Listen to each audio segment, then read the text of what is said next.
मिलवै सर्वाधार, मंगलमय मंगल करना, बिनबो बारंबार।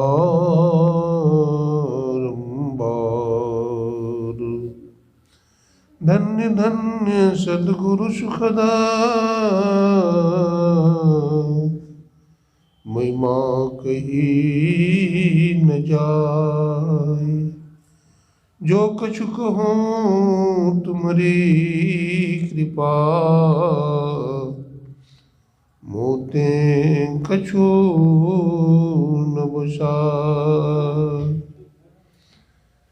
हरि सेवा कृत 100 बरस, गुरु सेवा पल 4, तो भी नहीं बराबरी, वेदन किया विचार।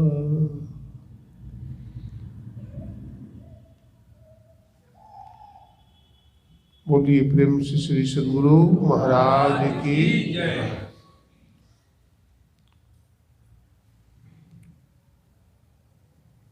अव्यक्त रूप में अनंत श्री विभूषित परमाराध्य गुरुदेव की चरण कमलों में कोटि कोटि नमन। गुरुदेव के मस्तिष्क रूप महर्षि संत सभी जी महाराज के चरण कमलों में कोटि कोटि नमन। आदरणीय सत्संग प्रेमी सज्जनों, भक्तिमती माताओं बहनों, सबको नमन है, सबको प्रणाम है।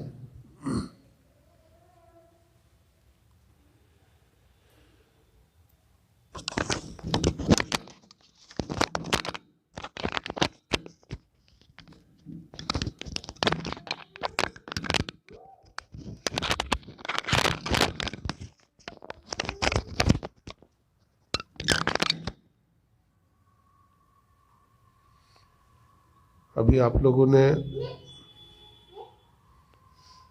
आदरणीय गौरी शंकर बाबू से सदगुरु कबीर साहब की वाणी सुन रहे थे। साधो भाई जीवत ही करो आशा।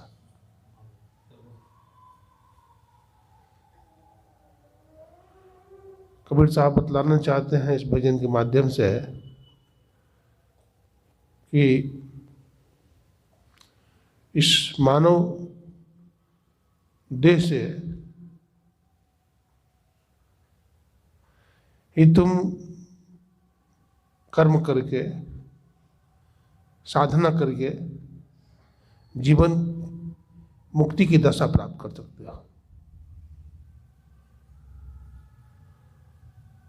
केवल शरीर छूटने से लोग ये समझते हैं कि हम परमात्मा से मिल गए। ये झूठी आशा है। जीवन मुक्त सोई मुक्ता हो। जीते जी जो मुक्त हो जाते हैं साधन भजन करके, वही मुक्त कहलाते हैं, वही संत कहलाते हैं। तो जीते जी मुक्ति कैसे प्राप्त करेंगे? इसके लिए संत लोग उपाय बताते हैं।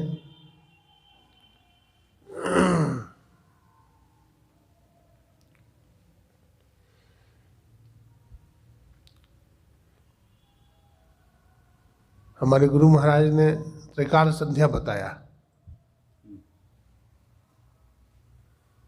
ब्रह्मुहूर्त में ध्यान,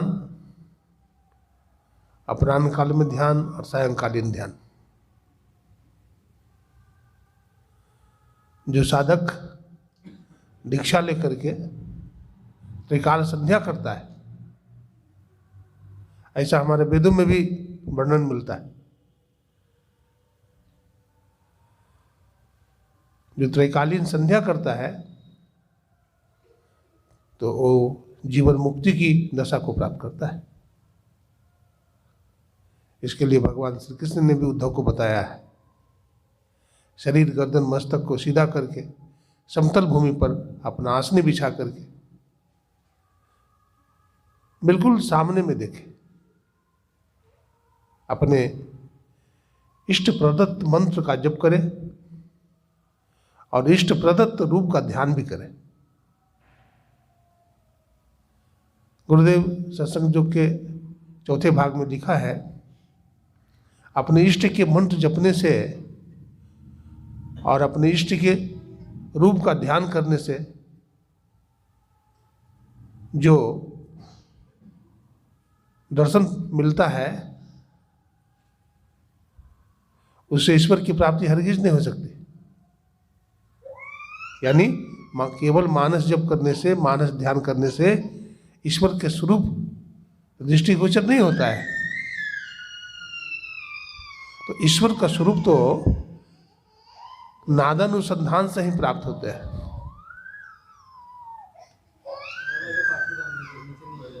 जब तक साधक दृष्टियोग और नादानुसंधान की क्रिया नहीं करेगा तब तक मुक्ति दशा की तरफ नहीं जा सकता।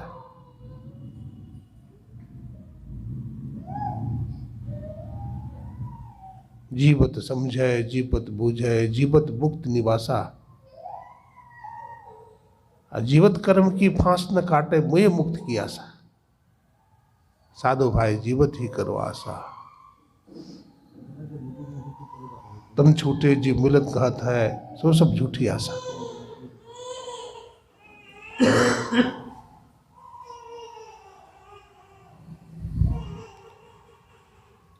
भजन करने वाला आदमी शरीर से निकलता है। आप कहे शरीर से कहाँ निकलता है? हमारे शरीर में 3 अवस्था है, जागृत अवस्था, स्वप्न अवस्था और सुषुप्ति की अवस्था।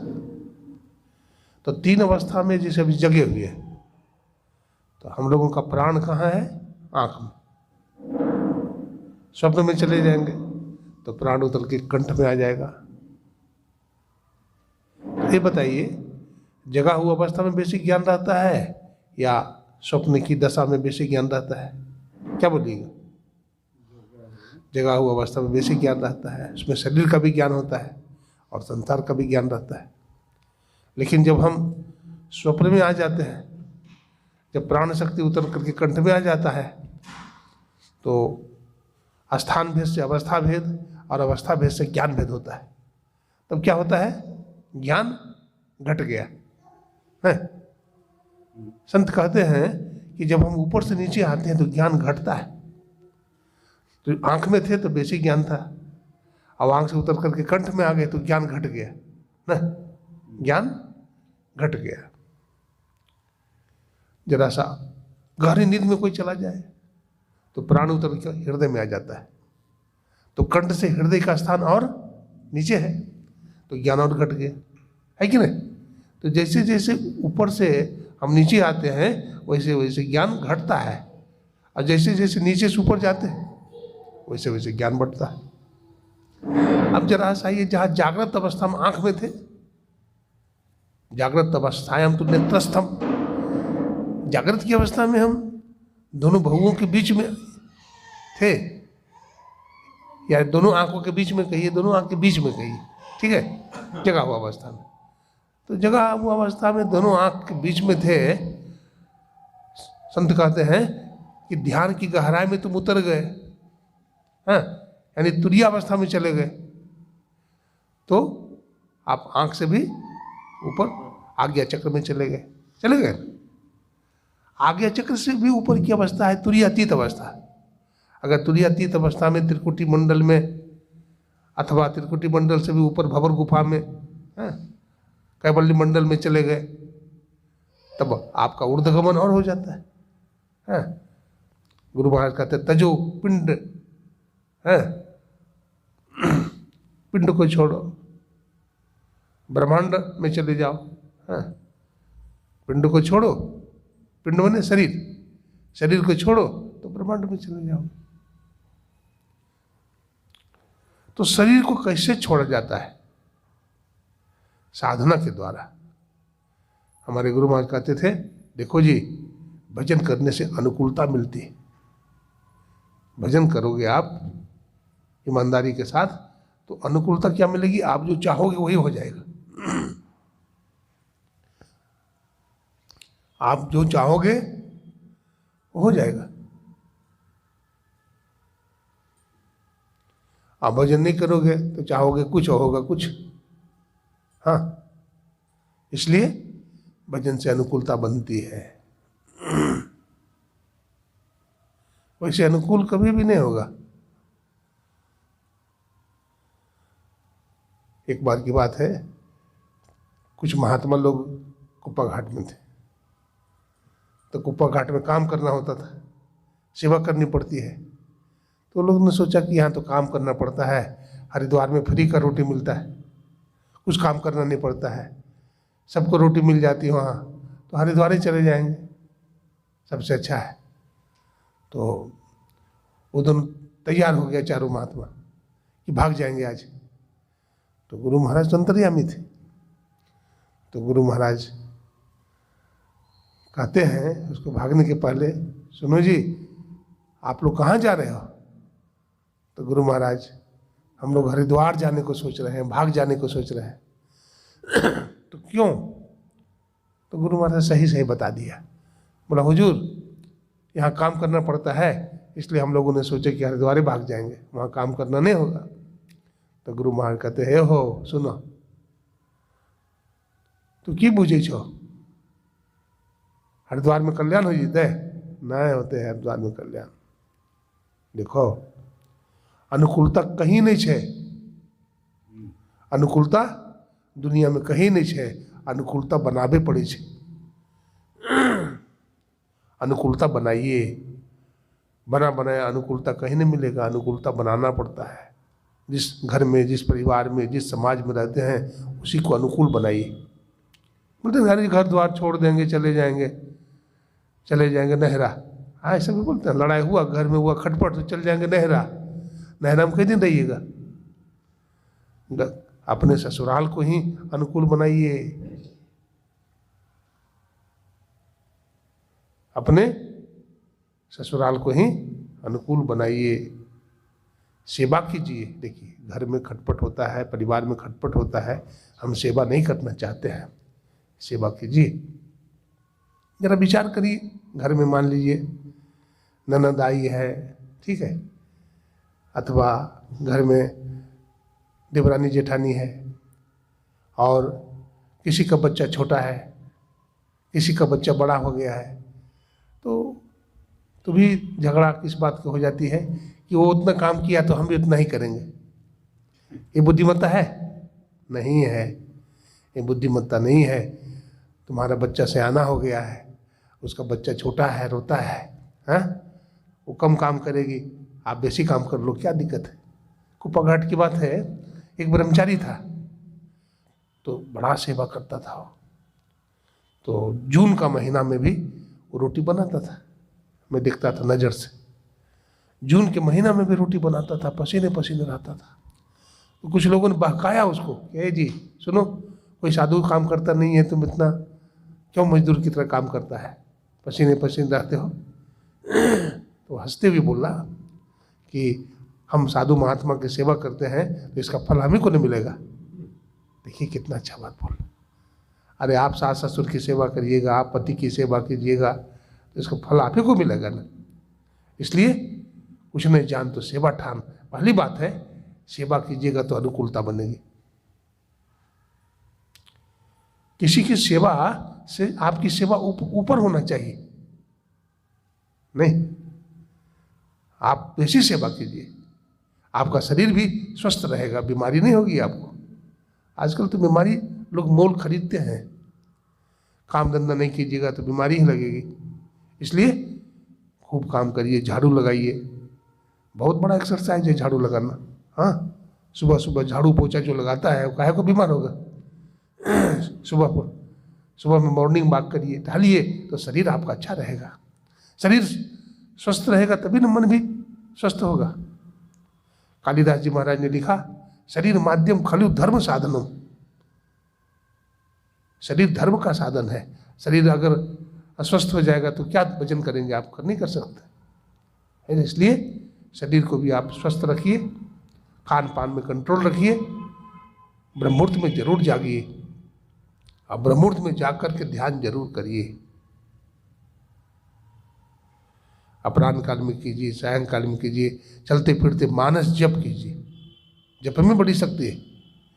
चलते फिरते साधक को मानस जप। शरीर तो छूटता है, शरीर तो पुराना होगा, शरीर तो पहले भी छूट जाता है। भगवान बुद्ध लंबे समय तक भजन किए। धम्मपद ग्रंथ है, पढ़िए उसको बढ़िया से। भगवान बुद्ध का बहुत महत्वपूर्ण ग्रंथ है धम्मपद।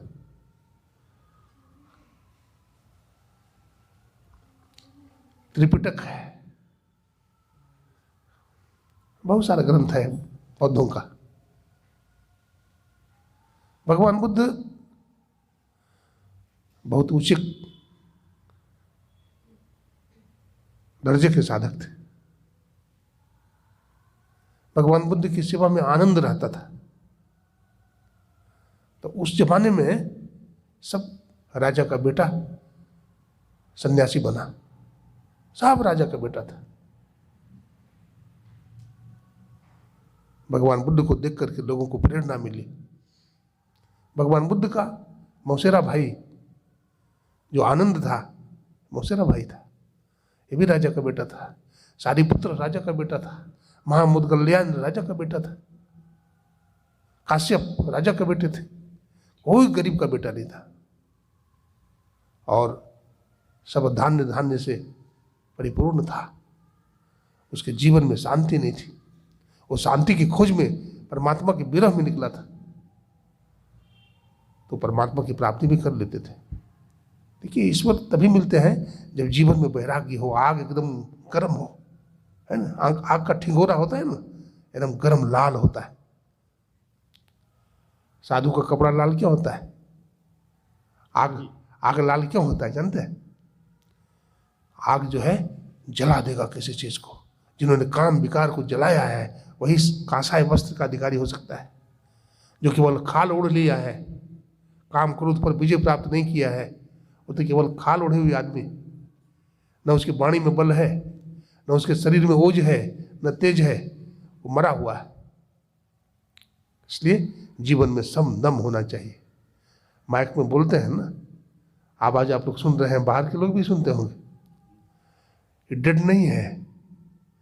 अगर इसमें आवाज न जाए, एम्पलीफायर काम न करे, तार में फॉल्ट हो, तो बाहर ध्वनि जाएगी, प्रसारित होगी? नहीं होगी। बोलेंगे डेड है। उसी तरह से वो आदमी डेड है जिसमें आत्मबल नहीं है, हैं? जिसमें प्राण बल नहीं है, वो क्या है? डेड है, मुर्दा है। तो हम डेड न बने, हम ऊर्जावान बने, हम प्राणवान बने, हम मेधावान बने, हम स्मृतिवान बने, हम ऊर्ध्वरेता बने, हम ब्रह्म वर्चस्व बने।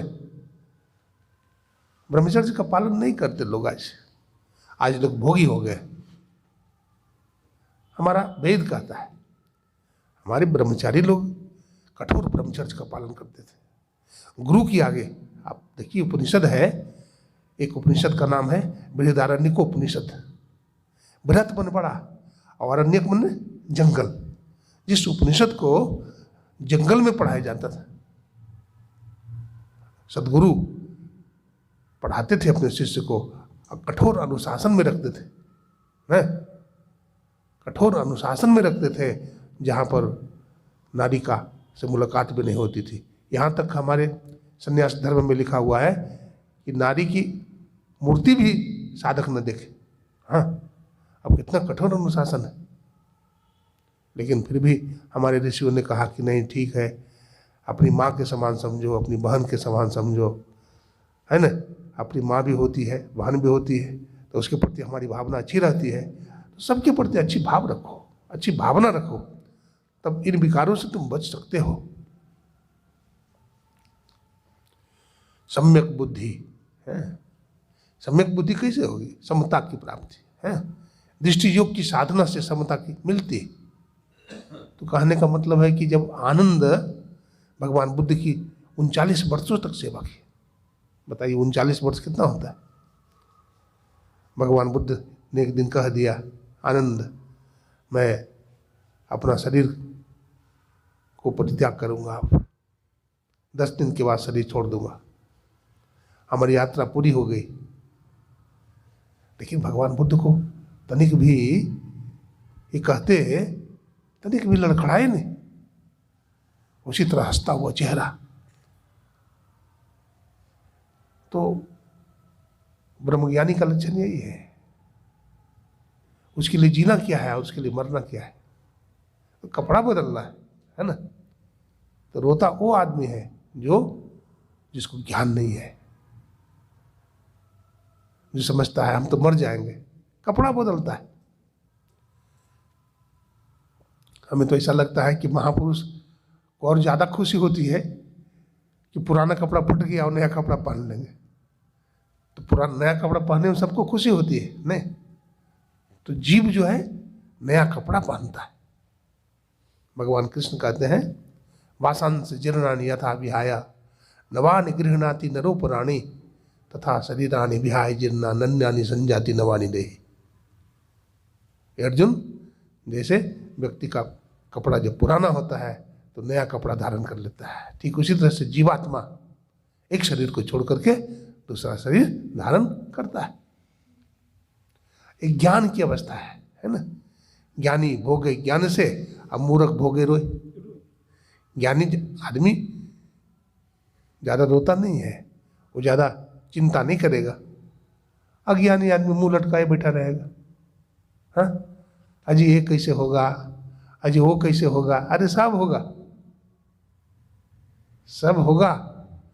धीरज रखो, हिम्मत रखो। इसलिए हिम्मत को भी खोना नहीं चाहिए, हिम्मत को भी खोना नहीं चाहिए। तो आनंद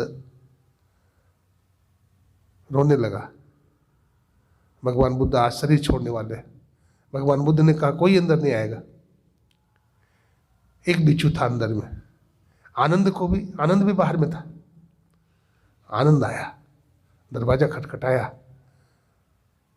भगवान बुद्ध ने कह दिया था मत खोलना, लेकिन आनंद रोने लगा। जब आनंद रोने लगा, कहा बनते आनंद रो रहा है, बोला दरवाजा खोल दिया जाए। तो दरवाजा खोला गया तो आनंद चरणों में गिर गया। बोला बनते आप जा रहे हैं तो हमारा क्या होगा, मैं तो भजन नहीं किया, आपकी सेवा किया। भगवान बुद्ध ने कहा आनंद तूने हमारी सेवा किया, मैं भजन किया, हमारा शरीर गिरेगा और तुमको वैराग्य हो जाएगा। हमारा शरीर गिरेगा, तुम्हें वैराग्य हो जाएगा और कुछ ही दिनों के बाद अरहत्व की प्राप्ति कर लोगे। और ऐसा ही हुआ। भगवान बुद्ध ने शरीर त्यागा, इतना वैराग्य हुआ आनंद को, इतना भजन किया आनंद कि अरहत्व की प्राप्ति कर ली, निर्वाण की प्राप्ति कर लिया। श्री सद्गुरु महाराज की। भजन से अच्छा काम दुनिया में और कोई नहीं है। सत्संग कीजिए, भजन कीजिए, और ये जो 5 पाप है इससे अपने आप को बचाते रहना चाहिए। विषय विकार ये मन में बार बार आते, इसको झाड़ते रहिए, है ना। इसको झाड़ते रहिए, झाड़ते झाड़ते फिर सटेगा नहीं आप, झाड़ते रहिए। झाड़िएगा कैसे, ध्यान भजन में मजबूत रहिएगा तब नहीं झाड़िएगा। और ध्यान भजन में कमजोर है तो नहीं झड़ेगा, वो चिपक जाएगा बार बार आपसे। इसलिए ध्यान भजन में मजबूत बनिए। बार बार मन भागता है, बार बार अपनी तरफ खींचिए, बार बार भागेगा, बार बार अपनी तरफ खींचिए। इस तरह से खींचते खींचते क्या होगा, मन कमजोर हो जाएगा, मन टूट जाएगा, आपकी विजय हो जाएगी। कबीर साहब ने कहा करत करत अभ्यास के जड़मती हो तो सुजान और असरी आवत जाते शिल पे पड़त निशान। अभ्यास करने से देखते हैं पत्थर भी घिस जाता है रस्सी के माध्यम से। अगर अभ्यास करेंगे तो निशान बन जाएगा, आज्ञा चक्र में निशान बन जाएगा। सूरत की डोर गगन बीच लागल लागी गेले गुरु से स्नेह है। सूरत की डोर लगा हुआ है गगन बीच में, गगन में शून्य आकाश। ये बार बार ऊपर नीचे जाते आने से आज्ञा चक्र में निशान बन जाता है। निशान कई तरह के दिखे हैं। एक निशान हम बनाते हैं फर्श पर, अभी सीमेंटेड हुआ फर्श हुआ और उस पर कोई चले तो उस पर क्या बन जाता है? निशान बन जाता है, पैर का चिन्ह बन जाएगा। एक निशान बनता है पानी पर, आप लाठी पटकिए पानी पर तो थोड़ी देर के लिए निशान बनता है पानी पर भी, लेकिन वो निशान अल्पकालीन होता है, वो तुरंत मिट जाता है ना। एक निशान आसमान में डंडा खींच दीजिए तो आसमान में लकीर बन गया? नहीं बना।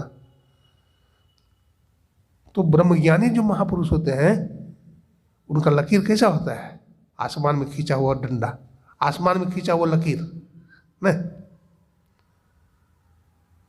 लेकिन साधक जो होता है वो कैसा लकीर बनाता है? तो पानी पर लाठी पटकने के समान निशान तो बना लेकिन तुरंत समाप्त। और संसारी आदमी का लकीर कैसा होता है? फर्श पर लकीर बन गया, उन्होंने मुझे मारा, उन्होंने मुझे गाली दे दिया, हाँ, ऐसी भावना जो रखता है वो लकीर बनता है, संसारी आदमी है वो। और गाली दिया, अरे हमारा प्रारब्ध था, ऐसा होना था, ठीक है, या हमारी गलती थी, जो भी है, और तुरंत मिट गया उसका, वो साधक। और ब्रह्मज्ञानी महापुरुष का तो कुछ, वो तो कुछ करते ही नहीं है। ब्रह्मज्ञानी महापुरुष कुछ करते ही नहीं है, वो निर्लिप्त रहते। ब्रह्मज्ञानी या परमेश्वर, अब ब्रह्मज्ञानी को ढूंढे महेश्वर, हाँ, ब्रह्मज्ञानी को ढूंढे महेश्वर, भगवान शंकर भी ढूंढते हैं। ब्रह्मज्ञानी महापुरुष, संत महापुरुष जब शरीर का परित्याग करते हैं ना, और देवी देवता सोचते दर्शन करेंगे, तो उनका विमान इतना तेजी से उड़ता है कि दर्शन नहीं कर पाते हो। हाँ, सारीपुत्र का नाम सुने होंगे आप लोग, भगवान बुद्ध के शिष्य हुए सारीपुत्र, और सारीपुत्र के पिता भी बंगाल नरेश थे, बंगाल के राजा। बतलाते हैं कि युद्ध जब हुआ तो भरी जवानी में मारे गए, शहीद हो गए। जब शहीद हो गए तो एक ही बेटा सारीपुत्र, और सारीपुत्र भगवान बुद्ध का शिष्य बन गया था। माँ विधवा हो गई और अंधी हो गई, पति के वियोग में रोते रोते, बेटा के वियोग में रोते रोते अंधी हो गई। तो भगवान बुद्ध के पास गई, बनते हमारा एक ही बेटा था, आपका शिष्य बन गया, तो हमारी सेवा कौन करेगा? तो भगवान बुद्ध ने बुलाया सारीपुत्र को, सारीपुत्र सुनो, देखो माता जी की जरूरत है, तुम्हें सेवा करनी है, जाओ, अब तुम्हारा काम पूरा हो चुका है, तुम घर में रहो या हमारे साथ रहो, कोई फर्क नहीं है, हमारा आदेश है, तुम जाओ और माता जी की सेवा करो। प्रणाम करके चला गया। अब देखिए सारीपुत्र की साधना पूरी हो गई, अब सारीपुत्र का भी समय आ गया शरीर छोड़ने का। तो पलंग पर लेटे रहते हैं एकदम अपनी मस्ती में, लेटे हैं, भजन कर रहे हैं। साधक जो होते हैं, जो महापुरुष होते हैं, जो ध्यान भजन करते हैं, ऐसा नहीं समझिए कि हम भी उनकी तरफ जैसे हैं, नहीं नहीं। जो साधना में काफ़ी आगे बढ़ चुका है, वो सोते हुए नहीं सोता है, वो खाते हुए नहीं खाता है, वो बोलते हुए नहीं बोलता है। बैठे ने रास्ता काटा, चलते ने बाट न पाई, है कुछ रहनी गहनी की बाता, बैठे रहे चला नहीं जाता। तो ऐसे जो महापुरुष होते हैं, जो साधन भजन करने वाले सदाचारी शिष्टाचारी होते हैं, उनकी बात मैं करता हूँ। तो सारीपुत्र ऐसे ही थे। एक दिन ब्रह्मा जी महाराज आ गए विमान से, उनकी माता जी वैष्णव थी, वो माला फेरती थी सारीपुत्र की माँ। ब्रह्मा जी महाराज आ गए, ब्रह्मा जी महाराज हाथ जोड़ करके कहते हैं, माँ मैं भगवान सारीपुत्र का दर्शन करने के लिए आया हूँ, कर सकता हूँ? तो बोलते पूछ के आती। तो सारीपुत्र से जाकर पूछती है माता जी, बेटा दिव्य रूप में कोई विमान से आया है, वो तुम्हारा दर्शन करना चाहते हैं, क्या आदेश है? तो उन्होंने कहा कि हम चरण स्पर्श करना चाहते हैं। तो कहते दर्शन तो कर सकते हैं, चरण स्पर्श नहीं कर सकते। बताइए संत कितने पवित्र होते हैं, बोलते चरण स्पर्श नहीं कर सकते। तो आते हैं, दर्शन करके लौट जाते हैं। दूसरे दिन फिर भगवान विष्णु आते हैं, तो वो भी यही बात पूछते हैं। तो उनके लिए भी यही कहा जाता है कि दर्शन कर सकते हैं, चरण स्पर्श नहीं कर सकते। तो वो भी आते हैं, दर्शन करके चले जाते हैं। फिर तीसरा दिन भगवान शंकर आते हैं, वो भी दर्शन करके चले जाते हैं। तो माँ को रहा नहीं गया, बोला बेटा आकाश मार्ग से विमानों का तांता लगा हुआ है 3 दिनों से, बेटा क्या तूने ब्रह्मा विष्णु महेश को सही में बस में कर लिया है? बोला हाँ माँ, मैं सभी देवी देवताओं को बस में कर लिया हूँ, अब मुझे कुछ करना शेष नहीं रहा है, मैं अपने आप को जान गया हूँ।